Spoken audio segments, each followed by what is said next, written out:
अस्सलाम वालेकुम रहमतुल्लाहि वबरकातुहू। वालेकुम अस्सलाम। मैं हुराना अकरम और आप देख रहे हैं अपना पाकिस्तान टीवी। आज हमारे साथ कारी शेर मोहम्मद साहब मौजूद हैं और रमज़ान शरीफ का आखिरी अशरा है और बरकतों वाला महीना गुजरता जा रहा है और हम लोग गाफिल हैं। और आज हम बात करेंगे कि रमज़ान शरीफ में एक काम ऐसा भी है, अगर आप वो कर लेते हैं तो आपके तमाम गुनाह माफ हो जाते हैं। और रमज़ान शरीफ के हवाले से बात करेंगे। कारी साहब हमारे साथ हैं। अच्छा कारी साहब, मेरा पहला सवाल ये है कि रमज़ान शरीफ में जो लोग एतकाफ बैठते हैं जी, तो एतकाफ बैठने का कितना सवाब है? बिस्मिल्लाहिर्रहमानिर्रहीम। जनाब रसूलुल्लाह सल्लल्लाहु अलैहि वसल्लम ने जो हदीस मुबारक में सवाब इरशाद फरमाया है, वो हज़रत हसन रदी अल्लाह ताला अन्हु रावी हैं कि आप सल्लल्लाहु अलैहि वसल्लम ने फरमाया 2 हज और 2 उम्रे करने का सवाब है आखिरी अशरे में एतकाफ़ करने का। हदीस मुबारका के अल्फाज जो आखिर में हैं वो इस तरह है कि हज्जतैन व उम्रतैन, 2 हज और 2 उम्रों का सवाब। माशाल्लाह। अच्छा, दूसरा सवाल मेरा ये है कि कुछ लोगों ने रोजे नहीं रखे, गाफिल रहे हैं जी, तो अब कोई ऐसी सूरत हाल है कि वो अल्लाह के हुजूर माफ़ी मांग लें और जो रोजे रह गए हैं वो रख लें? तो ऐसा कुछ मुमकिन है कि अल्लाह उनको बख्शने वाला है, अल्लाह परवरदिगार है, तो तौबा ताइब हो जाएं और बाकी रोजे रख लें? तो ऐसी कोई सूरत हाल है?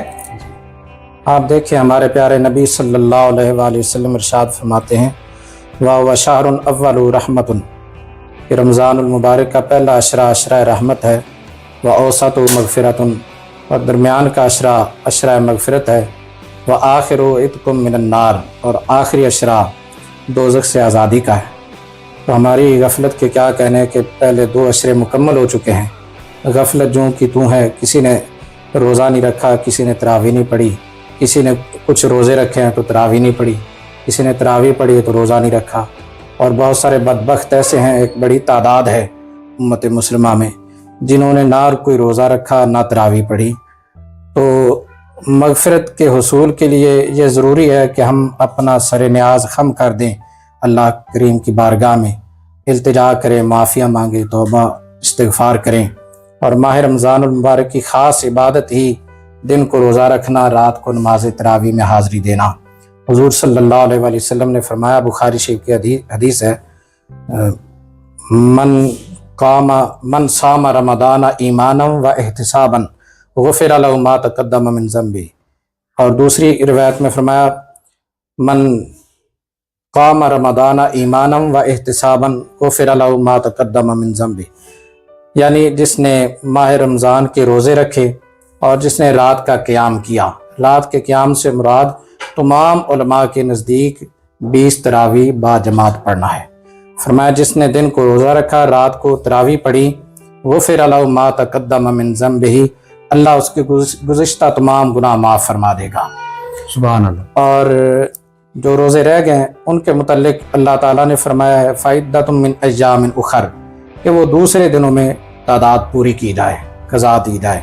और जानबूझकर जो रोज़ा छोड़ना है, जैसे हमारी गफलत की वजह से हो रहा है, इसके मुतल्लिक तो नबी करीम सल्लल्लाहु अलैहि वसल्लम ने यहाँ तक फरमाया कि अगर कोई जानबूझ के एक रोज़ा छोड़ दे तो ज़िंदगी भर अगर क़ज़ाएँ देता रहे, अदा नहीं तो होगा, वो क़ज़ा अदा नहीं होगी। अल्लाह। लेकिन माफ़ी मांगे, तौबा इस्तिग़फ़ार करें तो वो बख्शने वाला मेहरबान है। अच्छा, जन्नत में एक दरवाजा है जिसका नाम है रियान। हाँ, रजान। उससे रोजेदार जो हैं वो स्पेशली उस दरवाजे से गुजरेंगे, यानी कि रोजेदारों के लिए ये बात तो अंडरस्टूड है कि जन्नत है। अब जन्नत में एक दरवाजा, स्पेशली एक दरवाजा रोजेदारों के नाम से मंसूब कर दिया गया है कि जन्नत में जो दरवाजा रियान है वहां से सिर्फ रोजेदार ही गुजरेंगे। तो उसके बारे में आपका क्या कहना है? बेशक ये अहमियत रोज़े की कि बाबुर रियान रोज़ेदारों के लिए मखसूस, और उसमें से रोज़ेदार ही गुजरेंगे। और एक हदीस मुबारका में आप सल्लल्लाहु अलैहि वसल्लम ने फरमाया कि जब रोज़ेदार गुजर जाएंगे तो फिर वो बंद कर दिया जाएगा। क्या बात है। इसके बाद कोई नहीं गुजर सकेगा, यानी कि सिर्फ रोजेदारों के लिए वो रोज़ेदार ही गुजरेंगे। उनसे पहले भी कोई नहीं गुजर पाएगा, बाद में भी कोई नहीं गुजर पाएगा। वो मखसूस दरवाज़ा रोज़ेदारों के लिए है। तो हमें इस हदीस से सबक सीखना चाहिए कि बेरोज़ेदारों का तो दरवाज़ा ही नहीं है, दरवाजा ही नहीं। تو ہم کیسے جنت میں جائیں گے؟ جنت کے طلبگار سارے ہی ہیں اور سینے پہ ہاتھ رکھ کے کہتے ہیں ہم مسلمان ہیں، ہم جنتی ہیں، ہم نے جنت میں نہیں جانا تو کس نے جانا ہے؟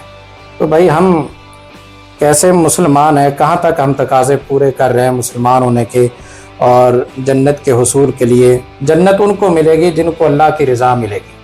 تو اللہ کی رضا کے جو تقاضے ہیں ہم کہاں تک پورے کر رہے ہیں؟ ہم عملی کوشش کریں کہ اللہ تعالیٰ اور اس کے پیارے رسول صلی اللہ علیہ وسلم کی رضا حاصل ہو جائے۔ وہ یہ مہمان مہینہ ہے ماہ رمضان، مہمان کو راضی کریں گے تو خدا بھی راضی ہو جائے گا، اس کے پیارے رسول صلی اللہ علیہ وسلم بھی راضی ہو جائیں گے۔ اچھا، ایک جگہ پہ اللہ تعالیٰ ارشاد فرماتا ہے کہ روزہ میرے لیے ہے اور میں ہی اس کا اجر دوں گا، میں ہی اس کی جزا دوں گا۔ تو اللہ جو ہے وہ کتنا بڑا اجر دے گا اس کے بارے میں تو ہم کچھ بھی نہیں کہہ سکتے۔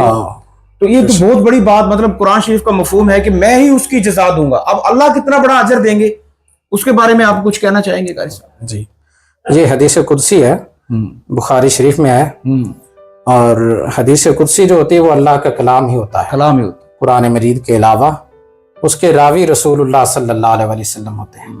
حضور صلی اللہ علیہ وسلم نے یہ ایک لمبی حدیث مبارکہ ارشاد فرمائی جس میں آخر میں یہ الفاظ ہیں الا الصوم فانہ لی وانا اجزی بہ، کہ روزہ میرے لیے ہے اور اس کی جزا بھی میں دوں گا۔ سبحان اللہ۔ اب علماء فرماتے ہیں کہ ہر عبادت کی جزا اللہ ہی دیتا ہے اور ہر عبادت اسی کے لیے ہے، مگر یہاں علماء وضاحت فرماتے ہیں کہ باقی جتنی عبادات ہیں ان کی مقدار فرشتوں کو معلوم ہوتی ہے، فرشتے وہ مقدار لکھتے ہیں کہ اس کے لیے اس عبادت کا اتنا اجر ہے، اس کے لیے اتنا اجر ہے۔ روزہ ایک ایسی خاص عبادت ہے، اللہ نے فرمایا یہ ایسی میری پیاری عبادت ہے کہ اس کی جزا کو جانتا بھی میں ہوں اور دوں گا بھی میں ہی۔ سبحان اللہ۔ فرشتوں کو مقدار معلوم نہیں ہے، اللہ ہی جانتا ہے اور اللہ ہی جزا دینے والا ہے۔ اچھا، ہم نے یہ بھی سنا ہے کہ جو بندہ ماہ رمضان میں کسی کو افطار کرواتا ہے تو اس کے گناہ معاف ہو جاتے ہیں۔ کتنے گناہ معاف ہو جاتے ہیں؟ 1 سال کے، 2 سال کے، یا زندگی بھر کے؟ زندگی بھر کے گناہ معاف ہو جاتے ہیں، اور حدیث مبارکہ میں یہ ہے کہ افطار کرانے والا جو ہے اللہ اس کی مغفرت فرماتا ہے، غفر اللہ لہ، یہ الفاظ ہیں، اور فرمایا اللہ اس کی گردن دوزخ سے آزاد فرما دیتا ہے جو افطار کراتا ہے۔ اور حضور صلی اللہ علیہ وسلم نے یہاں تک فرمایا کہ چاہے ایک کھجور سے روزہ افطار کرا دو، دودھ کے ایک گھونٹ سے روزہ افطار کر دو، اور چاہے پانی کے ایک گھونٹ سے روزہ افطار کرا دیا جائے تو اجر وہی ہے جو پیٹ بھر کے پیاس بجھا دی جائے، یعنی کہ زندگی بھر کے گناہ معاف ہو جائیں گے؟ زندگی بھر کے گناہ معاف ہوتے ہیں ایک افطار کرانے پہ؟ ایک افطار۔ ماشاءاللہ ماشاءاللہ۔ ناظرین، ہمارے ساتھ جڑے رہنے کے لیے سبسکرائب کریں، بیل آئیکن کو پریس کر دیں تاکہ آنے والی نیکسٹ ویڈیو آپ کو مل سکے۔ روزہ رکھنا ہر مسلمان پر، مرد عورت پر فرض ہے، اور روزہ رکھنے سے آج تک کوئی بھی نہیں مرا۔ ایسا نہیں ہے کہ روزہ رکھنے سے لوگ مر جاتے ہیں، ایسا کچھ بھی نہیں ہوتا۔ روزہ صحت بھی ہے، عبادت بھی ہے۔ تو روزے رکھیے، اللہ کے حضور کھڑے رہیں، اللہ کو خوش کرنے کا بہترین طریقہ اور بہترین آپشن آپ کے پاس ہے کہ آپ کو ماہ رمضان نصیب ہوا ہے اور روزے رکھیے اور اللہ کو راضی کیجیے۔ دعا میں یاد رکھیے گا۔ اللہ حافظ۔